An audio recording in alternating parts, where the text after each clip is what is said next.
Programme میں آپ کو خوش آمدید کہتے ہیں. میں اسد اللہ خان ہوں. تحریک انصاف حکومت سے مذاکرات چاہتی ہے، لیکن اب حکومت گریز کا راستہ اختیار کر رہی ہے. شاید حکومت کو یہ لگتا ہے کہ تحریک انصاف چاروں طرف سے پھنس گئی ہے، احتجاج اس کے ناکام ہو گئے ہیں، مزید احتجاج کرنے کی ابھی یہ پوزیشن میں نہیں ہے، سول نافرمانی کی تحریک کے کامیاب ہونے کا تحریک انصاف کو پوری طرح سے یقین نہیں ہے، تو کیوں مذاکرات کیے جائیں؟ حکومت اب گریز کا راستہ اختیار کر رہی ہے اور کہہ رہی ہے کہ جی مشروط مذاکرات نہیں ہوں گے.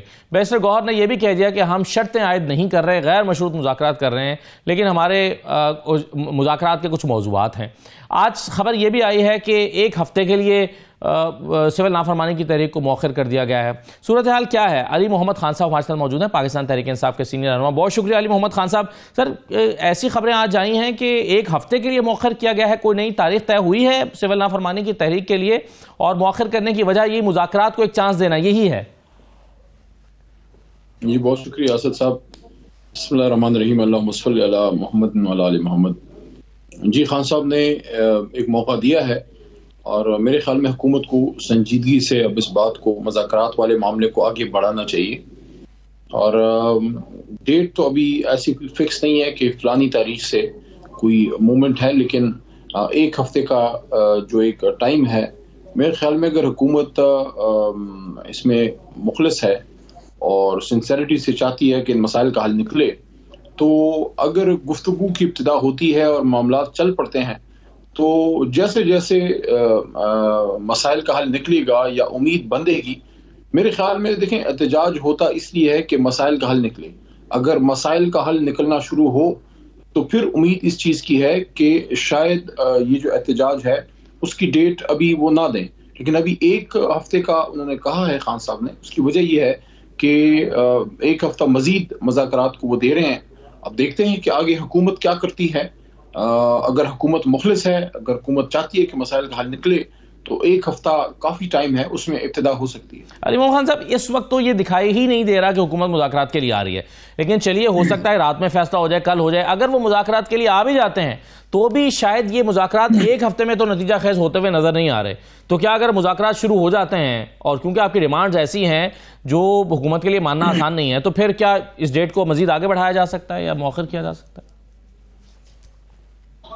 اسد صاحب تھوڑا قبل از وقت ہے یہ ساری جو آپ اور میں گفتگو کر رہے ہیں، کیونکہ اگر مذاکرات شروع ہوتے ہیں باضابطہ تو جب چیزیں ٹیبل پہ آئیں گی اور اس کے بعد جب معاملات آگے کھلنا شروع ہوں گے، تو اس کے بعد خود ہی جو ہے سیاسی جو لیڈران ہیں وہ چیزوں کو پھر آگے لے کے چل پڑتے ہیں.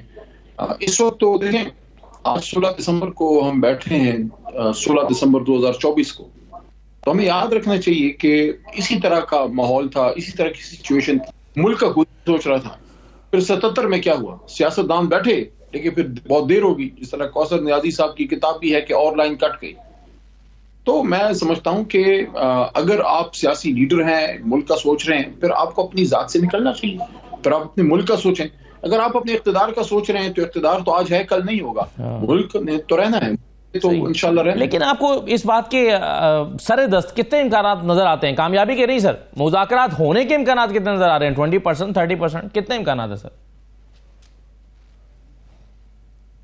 دیکھیں اس وقت جو حکومت کے نمائندگان ہیں ان کی گفتگو تو کوئی غیر سنجیدہ سی ہی ہے.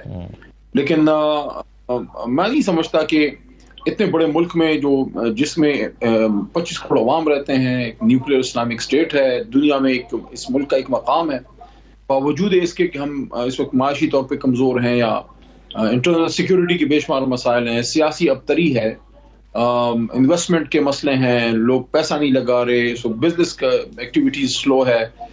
دنیا میں اس وقت پاکستان کوئی ایسا ملک نہیں ہے جس کو دنیا آگے دیکھتی ہے، اس کو آئیڈیلائز کرے، لیکن ہمیں صلاحیت ہے، ہم دنیا کو لیڈ بھی کر سکتے ہیں اگر ہم اپنا قبلہ درست کرنے، اگر اپنی غلطیوں کو سدھارنے. اور اس کے لیے ضروری یہ ہے کہ جو ظلم ہوا ہے کم از کم اس کو روکیں. جو عمران خان صاحب ہیں، جو سیاسی لیڈر ہیں ملک کی سب سے بڑی جماعت کے، وہ باہر آئیں اور پھر بیٹھیں اور پھر کوئی بھی سیاسی انتقام کی طرف نہ جائے، بلکہ ملک کو ایک آگے کا راستہ دیں. اور اس کا بہترین راستہ بھی یہی ہے کہ عوام کا جو فیصلہ ہے اس فیصلے کو سب مانیں. جو بھی جماعت آئے اس کو آپ پورا وقت دیں.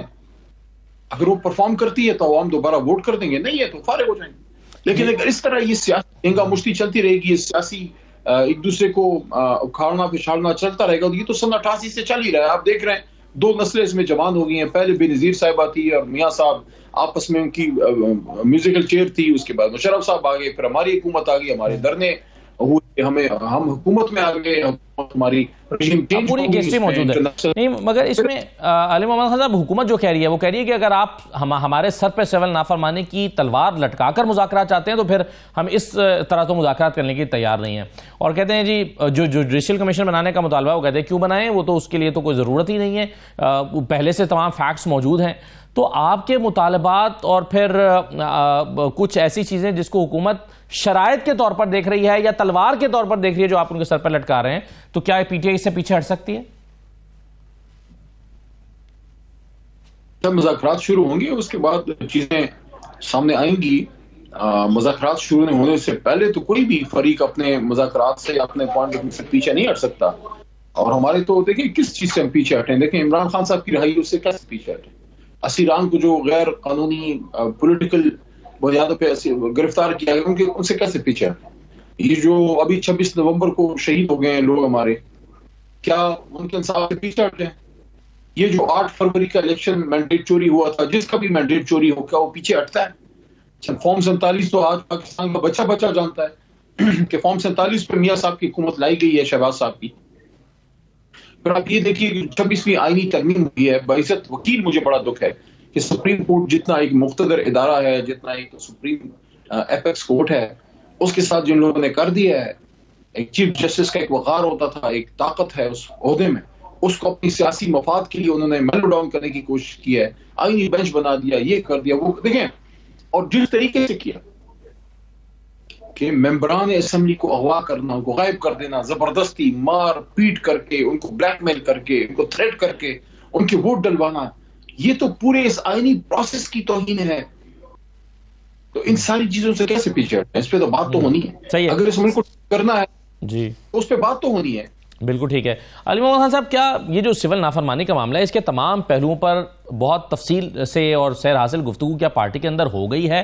کیونکہ اگر یہ سول نافرمانی کی تحریک انصاف کی کامیاب ہوتی ہے تو اس کا ملک کو نقصان ہوگا, اور اگر ملک کو نقصان نہیں ہوتا تو پھر تحریک انصاف کی تحریک ناکام ہو جائے گی.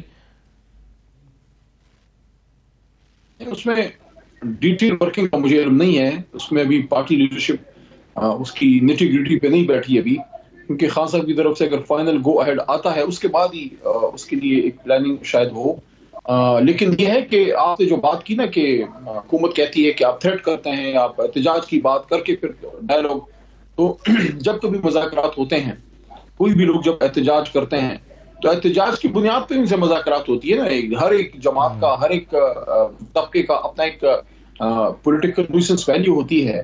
تو ایک جماعت ہے جس کی صوبے میں حکومت ہے, جس کی اپنا پارلیمنٹ میں ایک سائزیبل پریزنس موجود ہے تحریک انصاف کی, اور جو باوجود اس کے کہ فارم 47 پہ ان سے آپ نے میجورٹی لے لی, اس کے باوجود بھی آپ اس سے ڈرتے ہیں کہ پاکستان کے کسی ضلع, کسی تحصیل میں آپ ان کو اکٹھے نہیں ہونے دیتے. آپ کو ڈر ہے کہ جہاں ہم نے اجازت دے دی سیاسی گیدرنگ کی, لوگ نکل کے امٹ آئیں گے.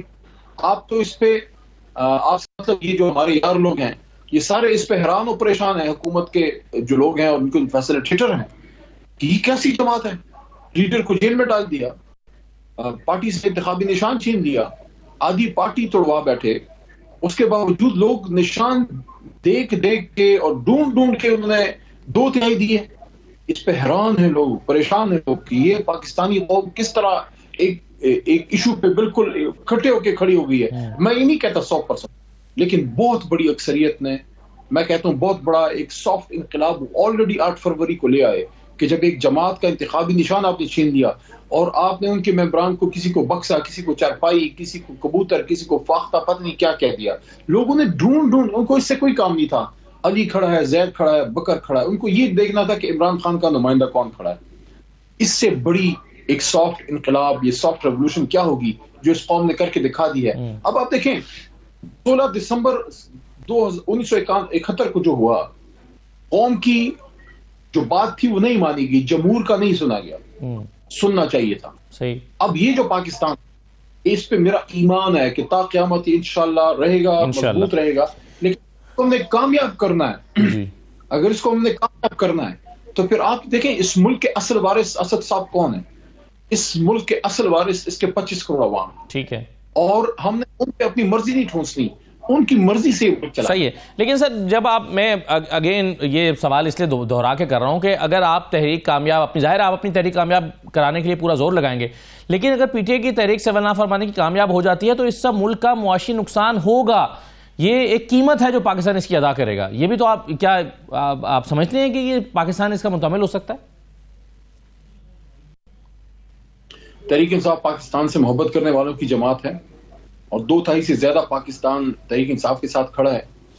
ہم کبھی بھی اپنے ملک کو نقصان پہنچانا تو درکنار اس کا سوچ بھی نہیں سکتے. ہم اپنے ہر عمل سے پاکستان کو مضبوط کریں گے. ایک پرامن احتجاج آپ کا حق ہے اور اس احتجاج سے جس طریقے سے روکا گیا، اس طرح تو کوئی دشمن بھی نہیں کرتا. جو ادھر جو ہوا ہے تحریک انصاف کے ورکر ووٹر سپورٹر سے، آپ نہ مانتے بات یار. آپ طاقت جو ہے نا وہ تبھی جو ہے نا وہ اپنی عزت میں رہتی ہے جب وہ استعمال نہ ہو. جب ایک حکومت طاقت استعمال کر دیتی ہے اس کے بعد حکومت ویک ہوتی ہے. یہ بات شاید میری کسی کو سمجھ نہ آئے، لیکن جب آپ طاقت استعمال نہیں کر رہے ہوتے، آپ کی طاقت جو ہے وہ اس کا روب زیادہ ہوتا ہے، اس کا ایفیکٹ زیادہ ہوتا ہے. کیا ہمارا ملک، ہماری حکومت، ہمارے ملک کی یا ہماری ریاست اتنی ویک ہے کہ چند ہزار لوگ اگر آ جائیں اور وہ احتجاج کریں تو آپ ڈر کے اس نو، آپ میں اتنی برداشت ہونی چاہیے. آپ صبر سے بیٹھیں، آپ کہاں مہینہ بیٹھو، آپ سال بیٹھو، ہم آپ کو کھانا بھی دیں گے، پانی بھی دیں گے. آپ کی بات مانتے نہیں مانتے تو ہماری پالیسی ہے، لیکن آپ کا احتجاج آپ کا حق ہے. آپ بیٹھیں، آپ اس ملک کے بیٹے ہیں، آپ ہمارے بھائی ہیں، بیٹھیں، آپ احتجاج کریں. ہم آپ کو دانا دیں گے، پانی دیں گے، کھانا دیں گے، آپ کو سیکیورٹی دیں گے. آپ نے ٹھیک ہے. بہت شکریہ علی محمد خان صاحب، بہت شکریہ پروگرام میں شرکت کرنے کے لیے. ایک چھوٹا سا بریک لیتے ہیں، بریک کے بعد واپس آئیں گے. انہیں موضوعات پر مزید بات کرتے ہیں، ہمارے ساتھ رہیے.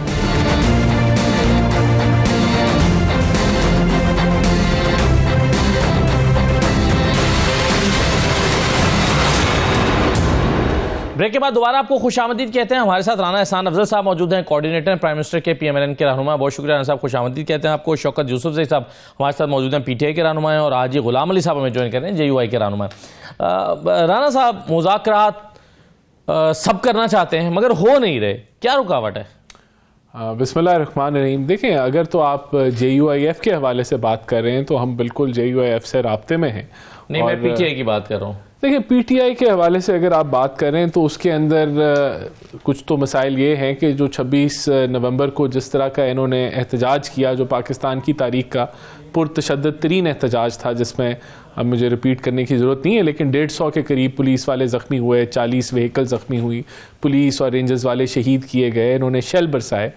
تو اس کے بعد آپ کہیں کہ جی ہم اب مذاکرات کے لیے تیار ہیں، اور آپ نے اتنا جو ہے وہ دھاوا بولا ہو ریاست کے اوپر، نہیں، مجھے مکمل اگر مجھے بات کر لیں تو اس کے بعد آپ یہ کہیں کہ ہم سول نافرمانی کی کال آپ نے دی ہو اور پھر آپ دوسری سائڈ پہ مذاکرات بھی کرنا چاہیں، تو یہ بڑا کلیئر کٹ ہے کہ اس طرح کی تھریٹس اور بلیک میل کے ساتھ مذاکرات. سول نافرمانی کی تحریک مذاکرات کے لیے ہی تو ہولڈ کر لی گئی ہے نا. وہ سول نافرمانی کی آپ نے جو ہے وہ انہوں نے کال نہیں دی ابھی. نہیں، کال انہوں نے بالکل دی ہے، لیکن اب وہ خود کہہ رہے ہیں ہم نے نہیں دی. نہیں، پہلے تو آپ ان کے نکالیں نا جی، سول نافرمانی کے اوپر آپ وہ پرانے کلپ نکالیں تو آپ کو پتا چل جائے گا انہوں نے کال دی ہے یا نہیں دی. لیکن اب وہ مکر رہے ہیں کیونکہ ان سے ہو نہیں رہی، کیونکہ ان سے جہاں ان کی فائنل کال اور ڈو اور ڈائی فیل ہوا تھا وہاں ان کا یہ بھی فلاپ ہو گیا. آپ ہمیشہ سے یہ کہتے ہیں کہ پی ٹی آئی مذاکرات کے لیے تیار ہو، مذاکرات کرے. اب انہوں نے کمیٹی بنائی ہے، آپ اس مذاکراتی کمیٹی وہ انتظار کر رہے ہیں. آج بھی بیرسٹر گور نے کہا ہم تو ان کا انتظار کر رہے ہیں. آپ وہ شیخ وقاص اکرم جو ان کے انفارمیشن سیکرٹری، ان کا کلپ چلائے نا، وہ کہتے ہیں کہ ہم نے کہا ہی نہیں ہے کہ ہم ان سے بات چیت کرنا چاہتے ہیں. کمیٹی کس کے لیے بنائی ہے؟ نہیں، وہ کہتے ہیں ہم ان سے اسٹیبلشمنٹ سے بات کریں گے. ابھی پرسوں کا ان کا بیان ہے، ان کے جو ہے وہ سیکرٹری اطلاعات ہیں. بہرحال دیکھیں، ہمارا یہ موقف بڑا کلیئر ہے کہ ایک طرف آپ نے سول نافرمانی کی کال دی ہو، اس تھریٹ کے اندر مذاکرات نہیں ہوں گے. ایسے ہمیں آپ کہ ایک طرف آپ نے تلوار لٹکائی ہو اور دوسری طرف آپ کرائیں مذاکرات، تو یہ نہیں چلے گا. تو مذاکرات آپ کرنا ہی نہیں چاہتے بیسیکلی؟ ہاں بالکل، اس تھریٹ کے اندر تو، اور اس بدماشی کے اندر، اور جس طرح کا آپ نے 26 نومبر کے اندر ایک پرتشدد ترین پروٹیسٹ کیا، اس کے بعد آپ کہیں کہ اب کیونکہ ہماری ساری جو انتشاری کاوش تھی وہ فیل ہو گئی ہے، اب ہم جو ہے وہ معاشی تباہی کی طرف ہم دھمکی دے رہے ہیں اور اب آپ مذاکرات کر لیں، تو ایسے نہیں مذاکرات ہوتے. جی شوکت یوسف زئی صاحب، آپ مذاکرات کے لیے منتظر بیٹھے ہیں. آج بھی بیرسٹر غور کہہ رہے تھے کہ جی ہم غیر مشروط مذاکرات کرنے کے لیے تیار ہیں, ہم حکومت کے جواب کا انتظار کر رہے ہیں. ایسا لگتا ہے کہ اب حکومت نہیں چاہتی, اور کہہ بھی رہے ہیں رانا صاحب کہ بھائی چونکہ آپ نے اب اپنی ساری کوششیں کر لی ہیں, آپ ناکام ہو گئے, وہ آپ کے احتجاج ناکام ہو گئے, سول نافرمانی کی تحریک آپ کو چلتی ہوئی نظر نہیں آ رہی, مجبوراً آپ مذاکرات کرنا چاہتے ہیں, تو اب ہم نہیں کرنا چاہتے. یہ میں نے نہیں کہا, لیکن چلیں.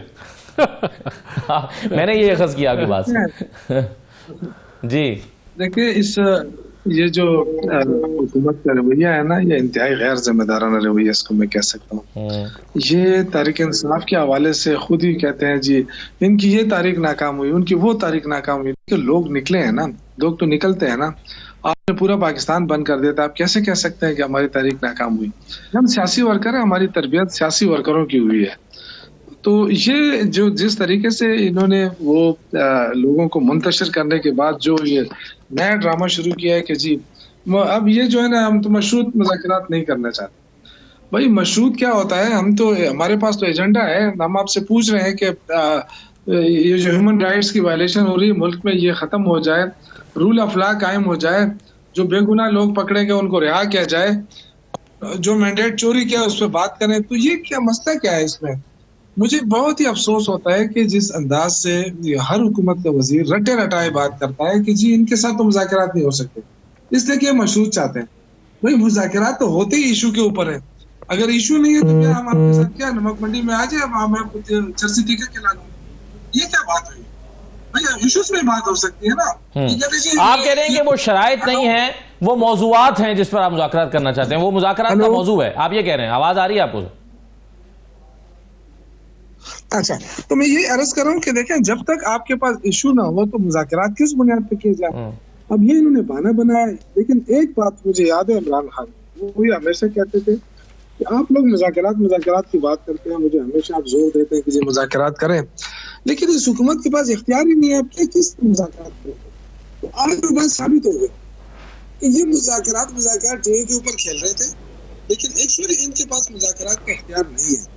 یہ ثابت ہو گیا. صحیح ہے. اور اگر یہ سمجھتے ہیں کہ جو آگے تاریخیں ہیں وہ نہیں کامیاب ہوں گی, یا تو وہ تو ہمارا ایشو ہے نا. آپ کا ایشو تو نہیں ہے کہ آپ آگے یہاں بیٹھ جاتے ہیں آرام سے اور لوگوں کے کہہ دیتے ہیں یہ تو کامیاب نہیں ہوں گی. صحیح ہے. تو آپ چاہتے ہیں کہ کامیاب ہو, آپ چاہتے ہیں کہ پاکستان دوبارہ بند ہو جائے, آپ چاہتے ہیں. بالکل صحیح ہے سر. آپ یعنی آپ مذاکرات کی بھی دعوت دے رہے ہیں, لیکن حاجی غلام علی صاحب ایک اس موقع پر کہ جہاں پر ایک پاکستان کا کوئی مدبر سیاستدان یا کوئی سینئر ترین سیاستدانوں میں سے ایک اپنا کردار ادا کر سکتا ہے, جیسے کہ آصف زرداری صاحب اکثر کیا کرتے ہیں, یا مولانا فضل الرحمان صاحب کر سکتے ہیں, لیکن مولانا فضل الرحمان صاحب ان مذاکرات میں شاید کردار ادا کرنے کی پوزیشن میں اس لیے بھی نہیں ہے کیونکہ اپنے معاملات بھی ان کی حکومت کے ساتھ چل رہے ہیں جو ٹیڑھے ہیں, جو ابھی تک سیدھے نہیں ہوئے, خاص طور پر مدارس بل کا جو معاملہ ہے. تو حاجی غلام علی صاحب آپ کوئی راہ نکلتی دیکھتے ہیں ان میں سے, اپنے لیے بھی اور پی ٹی آئی کے لیے بھی؟ بسم اللہ الرحمن الرحیم. بہت شکریہ. دیکھیں, ایک تو ہمارے حکومت کے ساتھ بل پہ ایک بہت بڑا تناؤ پیدا ہوا ہے. ایک ریاست اور ریاستی اداروں اور ہم ریاست کو مشکلات سے نکالنے کے لیے, تو اس میں ہر ایک اپنا رول ادا کرے گا. میں یہ سمجھتا ہوں بحیثیت سیاسی کارکن, اور ہم شکر الحمدللہ مسلمان ہیں اور دین اسلام ہمیں عفا اور درگزر کا درس دیتا ہے. اگر ریاست کو موجودہ معاشی سیاسی صورتحال سے نکالنا ہے, اور پاکستان تحریک انصاف نے کہہ دیا کہ ہم مذاکرات کرتے ہیں, تو حکومت کو بڑا پن دکھانا ہوگا اور ٹیبل ٹاک پہ بیٹھنا ہوگا. یہ نہیں کہ یہ ٹیبل ٹاک پہ بیٹھ جائیں گے تو یا حکومت گر جائے گی اور یا پی ٹی آئی ختم ہو جائے گی. اس میں دور ہوں گے. اور اس میں آپ نے جو فرمایا کہ مولانا فضل الرحمان صاحب اس میں کردار کیوں نہیں ادا کرتے, دیکھیں کردار تب ادا ہوگا کسی بھی دو فریقوں کے درمیان جہاں تنازع ہو یا کوئی مشکل ہو, تو فریقین کسی کو اختیار دیتے ہیں اور کہتے ہیں کہ آپ ہمارا درمیان فیصلہ کریں یا ہمارے درمیان آپ رابطہ کرے. اب چونکہ معاملہ حکومت کا اور پاکستان تحریک انصاف کا ہے تو مولانا فضل الرحمان صاحب نے 26ویں آئینی ترمیم میں بہت بڑا رول پلے کیا. تو تب پلے کیا کہ شہباز شریف صاحب بھی اس گھر میں آئے اور آصف علی زرداری صاحب بھی آئے, بلاول بھٹو زرداری صاحب بھی آئے, تحریک انصاف بھی آیا. تو انہوں نے اس طرح ایک متفقہ رول پلے کیا. تو ہم یہ چاہتے ہیں بحیثیت ایک سیاسی کارکن, ملک کو یہ دوریاں نقصان دے گی, ملک کو یہ ترقی نہیں دے سکتی. اس وقت ٹینشن میں دن پہ دن اضافہ ہو رہا ہے. تو میں یہ سمجھتا ہوں بحیثیت ایک سیاسی کارکن کہ مذاکرات ہونے چاہیے, اور مذاکرات کے خیر مقدم سب سے پہلے مولانا فضل الرحمان صاحب نے کیا کہ میں پی ٹی آئی کے مذاکرات کا خیر مقدم کرتا ہوں. صحیح. اب چونکہ حکومت اور یہ بیٹھ جائے, اور میں یہ بھی جو وفاقی وزراء صاحبان ہیں ان کے یہ تنزیہ بیانات جو ہیں نا, یہ اچھی بات نہیں ہے. اگر ہم کہتے ہیں کہ ہم ریاست پاکستان کے نمائندے ہیں اور اس ریاست کے دفاع کے لیے ہم کھڑے ہیں, اور یہ 25 کروڑ عوام جو ہے وہ اپنا رول ادا کرے, تو یہ تانے تنزن بیانات یہ میرے خیال میں رانا صاحب میرے لیے بڑے معزز ہیں, اور اس کی گفتگو ماشاءاللہ بڑی سنجیدہ اور بڑی دھیمے لہجے میں کرتے ہیں. لیکن جو ہمارے وزراء صاحبان ہیں وہ جس انداز میں بات کرتے ہیں کہ آپ تانا دے دو کہ پہلے بھی ہم ناکام ہو چکے, یہ تو تانا دینے ناکام ہو چکے تو آپ لڑائی کے لیے لوگوں کو نکالتے ہیں. صحیح ہے. حکومت کا ابھی تو ویسے حاجی صاحب پچھلے کچھ دن سے رانا احسان افضل صاحب کی بھی جو گفتگو ہے وہ کوئی بہت نرم اور دھیمے لہجے میں نہیں رہی. یہ بھی پی ٹی آئی کو ایک انتشاری جماعت سمجھتے ہیں, بڑا سخت لہجہ انہوں نے اختیار کیا ہوا ہے. لیکن یہ جو رانا صاحب معاملہ ہے کہ جس وفاقی وزراء کے مقابلے میں وزراء کا آپ کہہ رہے ہیں کہ لہجہ, جی ہاں مقابلے میں چلیں ٹھیک ہے, مگر رانا صاحب مگر یہ دیکھیں یہ پی ایم ایل این کا کیا رویہ ہے کہ جب آپ مشکل میں آتے ہیں, جب تحریک انصاف چڑھائی کرنے پر آتی ہے, آپ کہتے ہیں نہیں آؤ مذاکرات کرتے ہیں. جب آپ کو دیکھتے ہیں کہ یہ اب کمزور پوزیشن میں چلیں گے, آپ کہتے ہیں نہیں مذاکرات نہیں ہوں گے. تو یہ تو آپ کی سنجیدگی پر بھی تو سوال اٹھتا ہے نا اس سے. نہیں دیکھیں, نہیں بات یہ نہیں ہے. بات یہ ہے کہ ابھی یہ یوسف سعید صاحب جو ہیں وہ کیا کہہ رہے ہیں, لیکن جو ایک ملیشیس پروپیگنڈا اس وقت بھی کیا جا رہا ہے, جو وکٹم کارڈ کھیلنے کی کوشش کی جا رہی ہے, اور اس وکٹم کارڈ کو بلا وہ دنیا بھر میں بیچا جا رہا ہے, اور اوورسی پاکستانی ہو ان کا تو انٹرنیشنل میڈیا کے نمائندوں کو بھی جو ذہن ہے ان کو آلود کیا جا رہا ہے, اور جو بھی انٹرنیشنل والوں کو بھی کیا جا رہا ہے. تو مجھے بتائیں کہ ایک طرف آپ ریاست کے خلاف, آپ قوم کے خلاف آپ پوری ایک ملیشیس پروپیگنڈا آپ کر رہے ہیں, اور دوسری طرف آپ کہہ رہے ہیں کہ ہم نے مذاکرات کرنے. جب آپ کا سچ جھوٹ جو ہے وہ آپ کے سامنے سفید, میں کہتا ہوں اس کا فرق ہی نہیں ہے, اور آپ تلے ہوئے ہیں کہ تو یہاں مجھے بتائیں کس طرح اعتماد بنے گا. لیکن ہم نے دنیا میں جنگیں چل رہی ہوتی ہیں اور مذاکرات ہو رہے ہوتے ہیں, ہوتا ہے نا ایسے. نہیں دیکھیں مطلب کشیدگی تو ہے نا, کشیدگی کے دوران ہی مذاکرات ہونے ہیں نا سر. اگر کشیدگی نہ ہوتی, آپ دونوں کے درمیان ڈفرینسز نہ ہوتے, تو پھر تو مذاکرات کی ضرورت نہیں تھی, پھر مذاکرات کا موضوع بھی نہ تھا. نہیں دیکھیں مذاکرات, میں آپ کو پرائم منسٹر کا آپ نکالیں نا ایپیکس کمیٹی کا کلپ, اس سے پہلے فلور آف دا ہاؤس میں ہم لوگ, ہمارے دروازے بند نہیں ہیں. یہ نہیں ہے کہ ہم نے کہا کہ ہم نے پی ٹی آئی سے مذاکرات نہیں کرنے. جو ایشوز ہیں وہ میں آپ کو بتا رہا ہوں. نمبر 1 سول نافرمانی کے ساتھ مذاکرات, آپ کہتے ہیں واپس لیں. نمبر 2 ہاں بالکل واپس ہونا چاہیے. یہ ویسے بھی فلاپ ہو گیا, اگر نہ بھی واپس لیں تو کوئی مسئلہ نہیں ہے اتنا, لیکن وہ ویسے خود ہی واپس فلاپ ہو گیا ہے. آپ 70-80 نہیں, لیکن یہ تو نہیں رکے نا. ان کو جب نظر آیا, ان کی نیت کے اندر تو کہیں یہ وجہ نہیں بنی کہ ہم سول نافرمانی واپس لے لیں کہ ملک کو نہ نقصان ہو.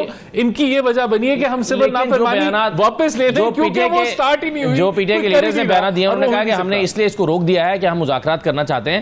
اور محمود اچکزئی صاحب نے بھی درخواست کی تھی. محمود اچکزئی صاحب نے بھی کہا کہ بھائی سول نافرمانی کو ذرا روکو, اگر بات چیت کرنی ہے مذاکرات کریں. یہ ان کا بیان ہے, لیکن یہ حقیقت ہے کہ سول نافرمانی کی بہت کال دی گئی بلند و بالا, اور بڑی اس پہ آج بھی شاید خان صاحب جو ہیں وہ اسی پہ ہی کھڑے ہیں یہ تو اب باقی سارے کھسک رہے ہیں آگے پیچھے کہ یہ فیل ہونی ہے. صحیح ہے. کوئی بندہ ہماری کسی نے نہیں سننی تو یہ کیوں آپ کر رہے ہیں, کیوں آپ نے تذلیل کرنا ہے پوری جماعت کو دوبارہ. آپ کو ویسے پی ٹی آئی نے پہلے بھی کئی دفعہ سرپرائز کیا, جب آپ کہتے تھے کہ یہ اسلام آباد پہنچ ہی نہیں سکتے, وہ پہنچے, پھر ڈی چوک بھی پہنچے, تو آپ کے اندازے پہلے بھی غلط ثابت ہو چکے ہیں ویسے. تو پھر وہ کر لیں پھر سول چلیں. لیکن اس میں شوکت صاحب ایک معاملہ یہ ہے کہ چونکہ جو رانا صاحب کہہ رہے ہیں بنیادی طور پر وہ یہ ہے کہ آپ چونکہ اگر ایسا ماحول جو پرامن ماحول ہوتا ہے جب وہ بنائیں گے ہی نہیں تو مذاکرات کیسے ہوں گے. مثلا جو علی امین گنڈا پور صاحب نے کہا کہ جی شوکت صاحب, جیسے علی امین گنڈا پور صاحب نے کہا نا کہ ہم نہیں آئیں گے, بیچ میں شاید کوئی اور آواز آ رہی ہے, لیکن وہ یہ کہہ رہے ہیں کہ ہم اگلی مرتبہ آئیں گے تو پرامن نہیں رہیں گے اور ہم جو ہے وہ پرامن کا نعرہ لگائے بغیر آئیں گے. اس پر عطا طاہر صاحب نے رسپونڈ بھی کیا, ذرا سن لیجئے. علی امین گنڈا پور نے کل کہا کہ اب اگلی کال جو ہے وہ پرامن کال نہیں ہوگی. آپ کی کون سی کال پرامن تھی؟ وہاں پہ بشرا بی بی نے پتھراؤ کروایا, علی امین گنڈا پور پر بوتلیں پھینکوائیں, اس کو گالیاں پڑھوائیں. میرا تو پھر بھی وہی سوال ہے کہ دوڑ کیوں لگائی؟ تو اب جو ہے وہ لاشوں کی سیاست اور جھوٹ کی سیاست. اور دیکھیے جو 9 مئی آپ نے کیا نا, قوم کو کبھی بھولنے نہیں دیں گے کہ باہر سے جو ملک دشمن عناصر فنڈنگ کر کے ایک ڈیجیٹل میڈیا کیمپین ملک کی فوج کے خلاف چلا رہے ہیں اور طرح طرح کے آرٹیفیشل انٹیلیجنس کے ذرائع استعمال کر رہے ہیں. بڑا آسان ہے ان کو کاؤنٹر کرنا, اور ہم کر رہے ہیں انشاءاللہ تعالی, پورا بندوبست کریں گے. اب ان کے ہم پیچھے جائیں گے. جی شوکت صاحب وہ کہہ رہے ہیں کہ جب یہ کہا گیا کہ اگلی کال پرامن نہیں ہوگی, تو آپ کی پہلے کون سی جو کال تھی وہ پرامن تھیں؟ دیکھیں ہم تو ہر دفعہ گئے ہیں, انہوں نے ہمیں سنجانی میں جلسے کی اجازت دی, پھر اس کے بعد پھر کنٹینر لگائے, پھر ہمارے لوگوں کو مارا. تو دیکھیں یہ تو میں نے آپ سے کہا نا کہ ایک رعونت ہے حکومت کے اندر, اور یہ جو لوگ ہیں جو گھر میں اپنے گھر میں جو بڑی آواز سے ایک چائے کا پیالہ نہیں مانگ سکتے, وہ آ کے ٹی وی پہ اتنی دھمکیاں دیتے ہیں کہ انسان حیران ہو جاتا ہے کہ بھائی ہم تو سیاسی ورکر ہیں, آپ ہمیں کیوں دھمکی دے رہے ہیں؟ ہم کوئی ریاست سے لڑنے تو نہیں آ رہے ہیں نا. ہم یہ جو آپ کی سازش ہے یہ کبھی کامیاب نہیں ہوگی. دوسری بات جو آپ نے کی, دیکھیں 7 نافرمانی کی تاریخوں کے بڑے وہ ہیں, بڑے قسمیں ہیں. اگر دیکھیں اس وقت آپ کی 33 سے لے کے 38 بلین ڈالر جو ہے وہ آپ کے ریمیٹنسز آ رہے ہیں. اور اگر جو یہ میں اس کی بات کر رہا ہوں, یو کے, امریکہ اور یورپ اور ان کی, یہ چھوڑیں جو یہ کہتے ہیں کہ جی مڈل ایسٹ سے لوگ آ رہے ہیں وہ اپنے گھروں کو پیسے کیوں نہیں بھیجیں گے, مڈل ایسٹ کو ایک سائڈ پہ رکھیں. اس کے علاوہ میں کہہ رہا ہوں تو یہ جو 35 بلین ڈالرز آ رہے ہیں, آپ کو پتہ ہے کہ 90% لوگ پی ٹی آئی کے ساتھ وابستہ ہیں وہاں پہ, ان کو تو کوئی ضرورت نہیں ہے گھر بھیجنے کے پیسے. اور پھر وہ لوگ جو وزٹ کرتے ہیں پاکستان تو 4-5 بلین ڈالرز وہ اس طرح انویسٹمنٹ ہو جاتی ہے. تو آپ سوچیں کہ اگر وہاں پہ 3% 4% بھی اگر وہ ریمیٹنسز بھیجنا بند کر دیں تو آپ کے 4-5 بلین ڈالرز بنتے ہیں. یہ ان کو مذاق لگ رہا ہے. 4-5 ملین ڈالرز کے لیے تو یہ بلین ڈالرز کے لیے تو یہ آئی ایم ایف کے آگے کیا کیا نہیں کرتے ہیں, آپ کو سب کو پتا ہے. وہ عوام پہ کتنا پریشر ڈالتے ہیں, کتنا دباؤ دیتے ہیں. یہ میں کہہ رہا ہوں کہ دیکھیں آپ اس کو وہ نہ لیں. ہماری تحریک جو ہے وہ بالکل اپنی جگہ پہ موجود ہے. عمران خان صاحب نے تحریک کا اعلان کیا, وہی واپس لے سکتے ہیں. تاریخ واپس نہیں ہوئی ہے, لیکن اگر آپ مذاکرات کرتے ہیں تو دیکھیں اب یہ سول نافرمانی کی کا اعلان, یہ تحریک شروع ہو گئی ہے یا نہیں ہوئی ہے, اس کو ہولڈ کر لیا گیا ہے, کیا اس کا سٹیٹس کیا ہے اس وقت؟ دیکھیں یہی تو مسئلہ ہے نا, اعلان ہو چکا ہے لیکن چونکہ بیچ میں مذاکرات کی بات آ گئی تو مذاکرات کے لیے وہ رکے ہوئے ہیں اور واپس نہیں ہوئی ہے. یہ میں آپ کو بتا دوں, واپس تب ہوگی جب عمران خان واپس لیں گے یا مذاکرات شروع ہوئے اس کے نتیجے 2 دن ایکسپائر ہو چکے ہیں. تو ہم تو چاہتے ہیں کہ پاکستان کو نقصان نہ ہو. آپ مذاق اڑا رہے ہیں رانا صاحب, آپ اس کو وہ کہہ رہے ہیں 4-5 بلین ڈالر کا بھی فرق پڑ گیا تو آپ کی معاشی طور پر بڑا فرق پڑ سکتا ہے, اور آپ مذاق اڑا رہے ہیں. کہہ رہا ہوں یہ تو 2 دن بعد ایکسپائری کے بعد وہ کہہ رہے ہیں کہ ہم وہ کال نہیں دی. یہ تو 2 دن گزر چکے ہیں. جی دیکھیں ان کو احساس نہیں ہے. ابھی دیکھیں ابھی تو بیچ میں جو ہمارے سینئر ہیں اچکزئی صاحب اور بھی بہت سارے لوگ ہیں, ان کی طرف سے پیغامات گئے خان صاحب کو کہ تھوڑا سا آپ صبر کر لیں. تو دیکھیں ہم تو بڑے سنجیدہ تھے مذاکرات میں بھی, لیکن انہوں نے جو حشر کیا مذاکرات کا اور جو مذاق اڑا رہے ہیں, اور یہ دعا کریں کہ اللہ تعالیٰ خیریت و عافیت کے ساتھ پاکستان کی وہ کرے. یہ لوگ نہیں چاہتے کہ پاکستان پرامن رہے, یہ اندازہ ہو گیا ہے ہمیں. اور یہ اگر جتنا آپ دیکھیں آپ کیا کریں گے, آپ پھر آئیں گے, ہم پھر ماریں گے, آپ ریاستی طاقت استعمال کریں گے نا. باقی تو آپ میں اور یہ اگر اس طرح ڈائریکٹ مقابلہ ہوتا سیاسی کارکنوں نہیں, اس میں عطا طاہر صاحب اور رانا ثناء اللہ صاحب تو بار بار یہ کہہ رہے ہیں نا شوکت صاحب کہ آپ دوبارہ آپ آ ہی نہیں سکتے, آپ کی کمر توڑ دی گئی ہے آپ سیاسی طور پر.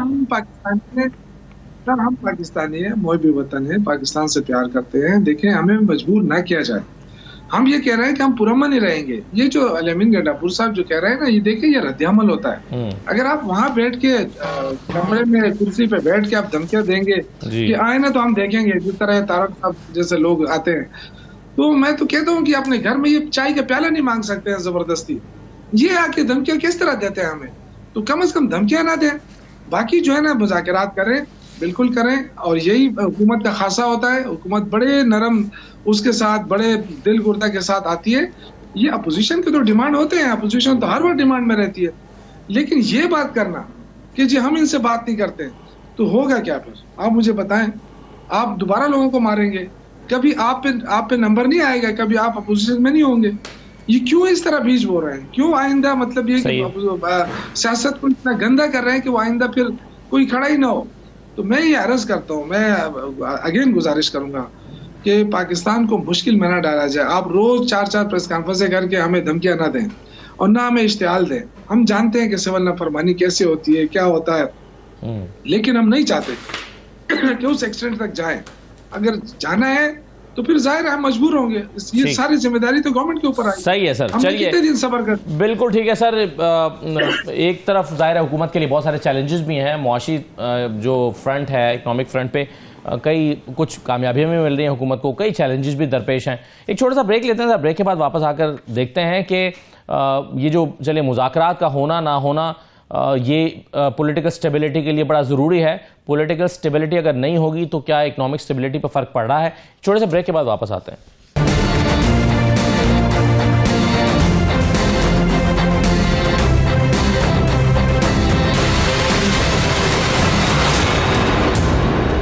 بریک کے بعد دوبارہ خوش آمدید کہتے ہیں. حاجی غلام علی صاحب، آپ کا جو معاملہ حکومت کے ساتھ چل رہا ہے مدارس بل والا، اس میں کوئی پیش رفت ہوئی ہے؟ کہاں تک پہنچا ہے؟ اور کوئی آپ کو امید دلائی گئی ہے، یقین دہانی کرائی گئی ہے کہ یہ بل اس پر دستخط کر دیے جائیں گے؟ جب وہ جوں کی توں پوزیشن ہے، کوئی آگے نہیں بڑھی بات؟ دیکھیں، جو JUI اور حکومت کے درمیان جو مسئلہ چل رہا ہے، ہمیں امید ہے کہ انشاءاللہ تعالیٰ یہ مسئلہ حل ہو جائے گا. اس لیے کہ یہ ریاست اور ریاست کے جو ستون ہیں، جو ہم کہتے ہیں کہ تمام قانون اور آئین کا جو منبع ہے وہ قومی اسمبلی ہے اور سینٹ ہے، اس سے بالا تر کوئی نہیں. اور پھر وفاقی کیبنٹ. تو ہمارا جو بل تھا وہ ہمارا بل نہیں تھا. یہ بل وزیر اعظم صاحب کی سربراہی میں جو کیبنٹ کا اجلاس تھا اس میں پاس ہوا. پھر محترم بلاول بھٹو زرداری صاحب نے یہ بل لائے مولانا فضل الرحمان صاحب کو، اور پھر اس بل پہ ہم نے مدارس سے اور PTI سے بھی مذاکرات کیے. یہ صرف یہ بل نہیں تھا، اس میں 54 شکوں کو 22 پر لانا تھا. تو یہ یونانیمس اس میں سب نے اپنا رول ادا کیا. اور پھر یہ سینٹ نے اور قومی اسمبلی نے پاس کر دیا. پھر یہ پریزیڈنسی میں گیا، ایک اعتراض لگ گیا. جب وہ اعتراض آئے تو بھی قومی اسمبلی اور سینٹ نے ختم کر دیا. اب یہ ریاست کے اس بڑے ستونوں کا پر ایک سوالیہ نشان ہے کہ یا تو قومی اسمبلی ایک عام چیز جب پاس کر لیتی ہے تو ایکٹ آف پارلیمنٹ ہو جاتا ہے، اور یہ آئین میں پاس کیا ہے تو کس طرح اس پہ دستخط نہیں ہوں گے. اور اس کے دیکھیں، یہ دیکھ لے کہ اس پاکستان میں جو اسلامی جمہوریہ پاکستان ہے اور متفقہ ترمیم پاس ہوئی ہے، اور ایک جمعیت علماء اسلام اور خاص کر مولانا فضل الرحمان کو یہ اعزاز حاصل ہے کہ وہ روز اول سے اس ملک میں آئین اور قانون کے امبریلے کے نیچے سیاست کرتے ہیں. اور ان تمام طلباء، مدارس، ان لوگوں کو انہوں نے آئین اور قانون کے تابع کرنے کے لیے بہت سارا جدوجہد کی ہے. حالانکہ اس کے پاداش میں مولانا صاحب پر 4-5 عملے بھی ہوئے. لیکن اگر یہ پارلیمنٹ میں اور سینٹ میں اور ہمارے وزیر اعظم صاحب کی موجودگی میں وفاقی کابینہ بھی اگر طلباء اسلامی ذہن رکھنے والوں کے لیے جو ایک قانون پاس ہو جاتا ہے اور اس پر پھر بھی دستخط نہیں ہوتے، تو کیا ہم ان بچوں کو خود نہیں دھکیلتے ہیں؟ بالکل صحیح، یہ سوال نشان ہے۔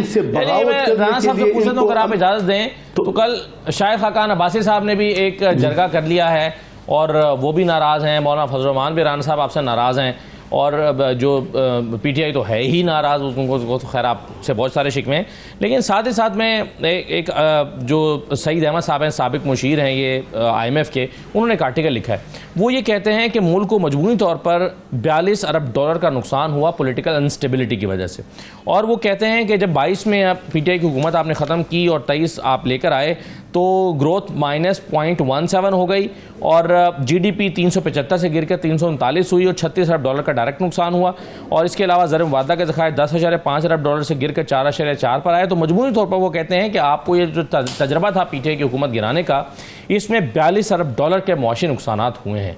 تو آپ یہ ایک طرف اس نافرمانی کو تو چلیں آپ کر رہے ہیں، لیکن یہ کریٹیسائز کر رہے ہیں، لیکن یہ بھی تو آپ کی حکومت کے اوپر چارج شیٹ لگائی گئی ہے۔ نہیں دیکھیں، ہماری حکومت پہ چارج شیٹ نہیں لگائی، آپ کے اس پولیٹیکل ایکٹ پہ لگائی گئی ہے۔ پولیٹیکل ایکٹ پہ بھی میں اب اس کو ذرا گہرائی سے دیکھیں نا، نقصان کب ہوا؟ نقصان تب ہوا جو آئی ایم ایف کا پروگرام ڈاماڈول چل رہا تھا، اور وہ فائنلی جب ڈیلے کے ساتھ پٹری پہ چلا خان صاحب کی حکومت میں، اور جب ان کو پتہ چلا، اس چیز کا یقین ہو گیا کہ ان کی حکومت جانے لگی ہے، ان کو پہلے سے ہی پتہ تھا اس چیز کا، تو انہوں نے آئی ایم ایف کا معاہدہ جو ہے پھاڑ کے ڈسٹ بن میں پھینک دیا، جانتے بوجھتے ہوئے۔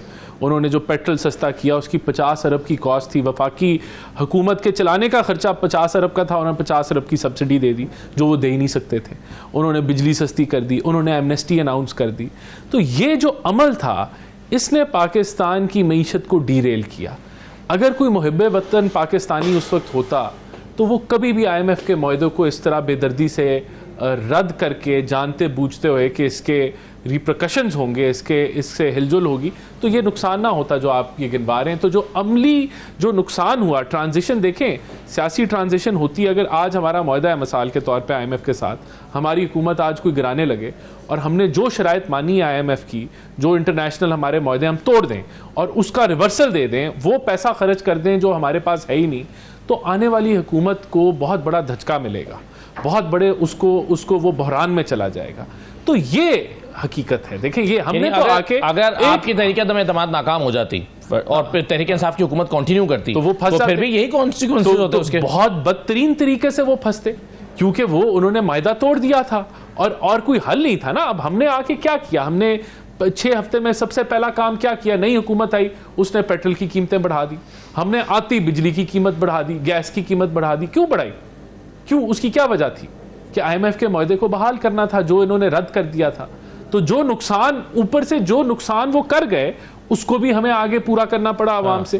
تو یہ دیکھیں، آج بھی اگر ہماری حکومت کو آج نکالا جاتا ہے اور ہم آئی ایم ایف کے معاہدے کو رد کر دیتے ہیں جانتے بوجھتے ہوئے، تو یہ فائنینشیل کرائم ہے میرے نزدیک۔ اگر ہم کریں تو تب بھی غلط ہے، اگر خان نے کیا تو تب بھی غلط ہے۔ جی شوکت صاحب، یہ بات گھوم پھر کے بھی آ جاتی ہے، کیونکہ یہ 42 ارب ڈالر کا نقصان ہے۔ پی ٹی آئی کی حکومت گئی اور نئی حکومت آئی، پی ڈی ایم کی حکومت جب بنی تھی، یہ جو حکومت کی تبدیلی تھی اس سال میں جو سیاسی عدم استحکام ہوا، اس سے 42 ارب ڈالر کا نقصان ہوا۔ یہ سعید احمد صاحب آرٹیکل لکھ رہے ہیں جو سابق مشیر ہیں آئی ایم ایف کے۔ اس کی کا ذمہ دار بہرحال نون لیگ آپ ہی کو سمجھتی ہے کہ آپ نے آئی ایم ایف کا معاہدہ توڑ دیا تھا۔ دوسرا مجھے یہ بتائیے گا سر، ساتھ ہی میں ذرا رانا ثناء اللہ صاحب کا ایک شارٹ آپ کو سنوانا چاہتا ہوں۔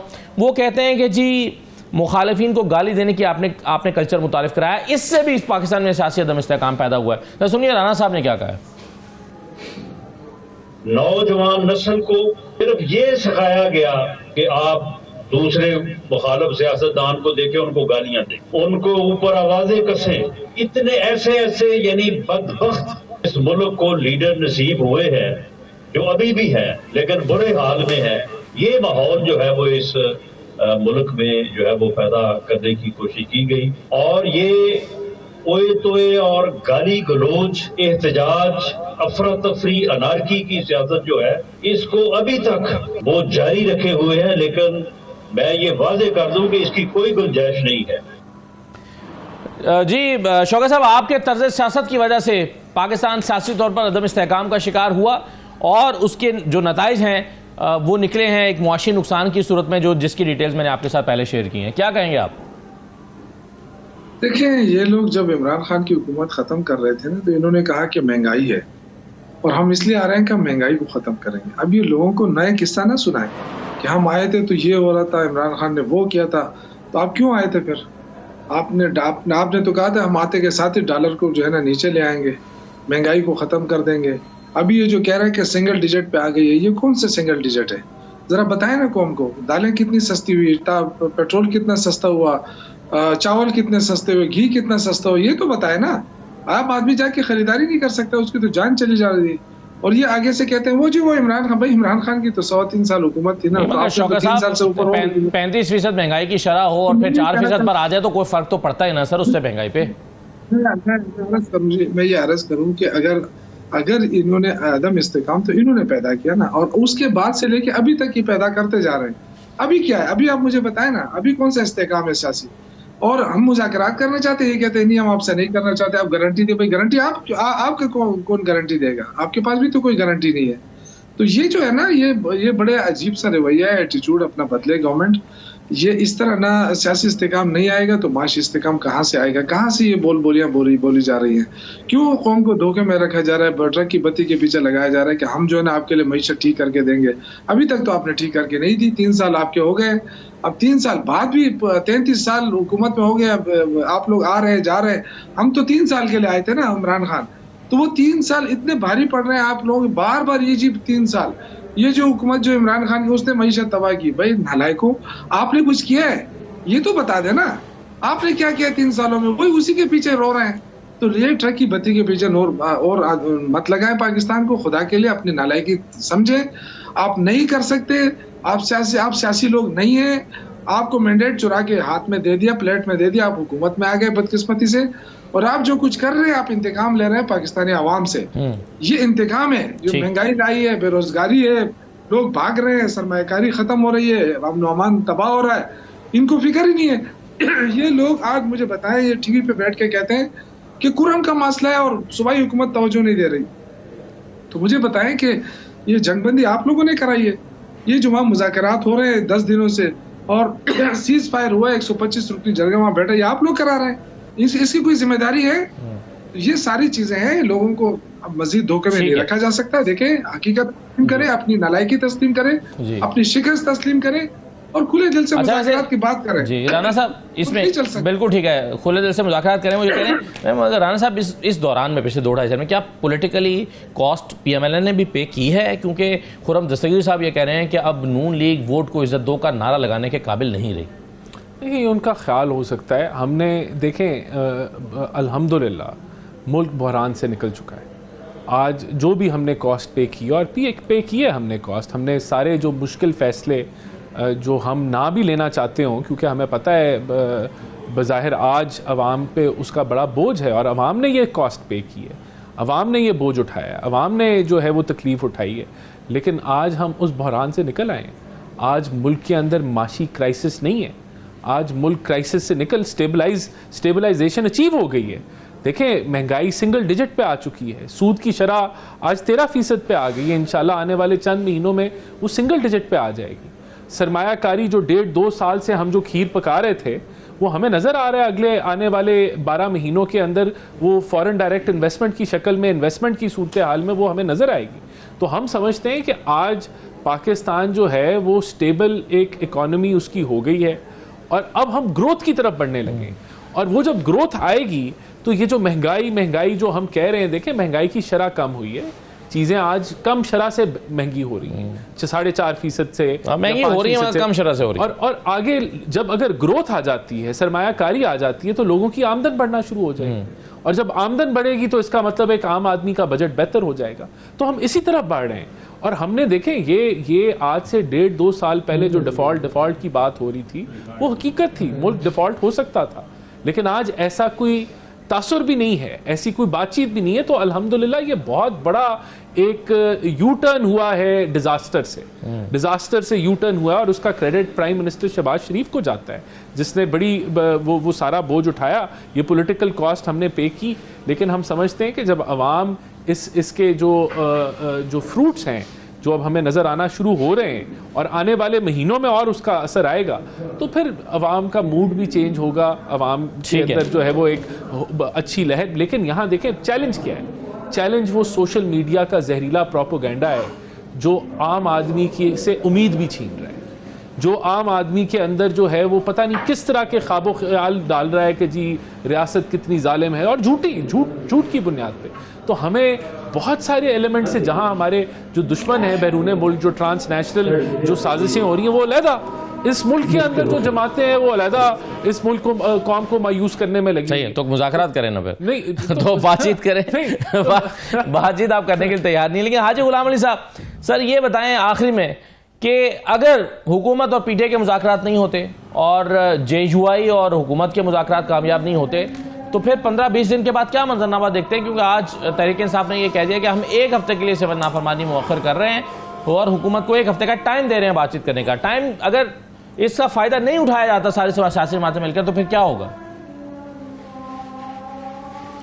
دیکھیں، ایک پاکستانی کی حیثیت سے، ایک بزنس مین کی حیثیت سے، ایک سیاسی کارکن کی حیثیت سے میں اچھا سوچ رکھوں گا کہ یہ 15 دن بعد نہیں ہوا تو کیا ہوگا. میرے خیال میں یہ ہونا چاہیے جے یو آئی کا بھی جو شکایات ہے اور جو آئینی تضادات ہے اس کو کا خاتمہ ہم اس پہ یقین رکھتے ہیں. اور میں یہ بھی کہتا ہوں کہ حکومت اور پی ٹی آئی مذاکرات کریں. رانا صاحب بیٹے ہیں، وزیر اعظم کے مشیر ہیں.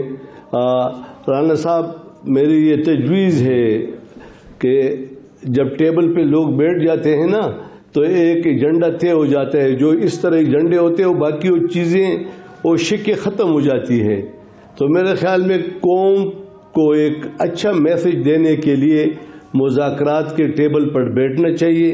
حکومت کو بھی ایک کمیٹی بنا دینی چاہیے اور اچھا ہوگا کہ حکومت قومی لیڈروں کو بھی اس میں شامل کر لے تاکہ اگر کسی طرح دیکھو ہم کہیں گے کہ یہ کام ہو جائے.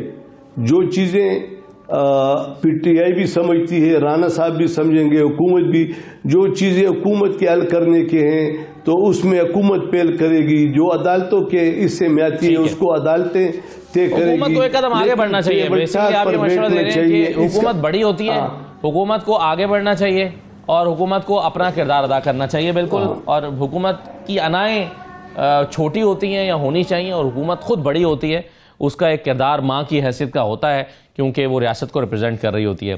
بہت شکریہ تمام مہمانوں کا پروگرام میں شرکت کرنے کے لیے. اجازت دیجیے. اللہ حافظ.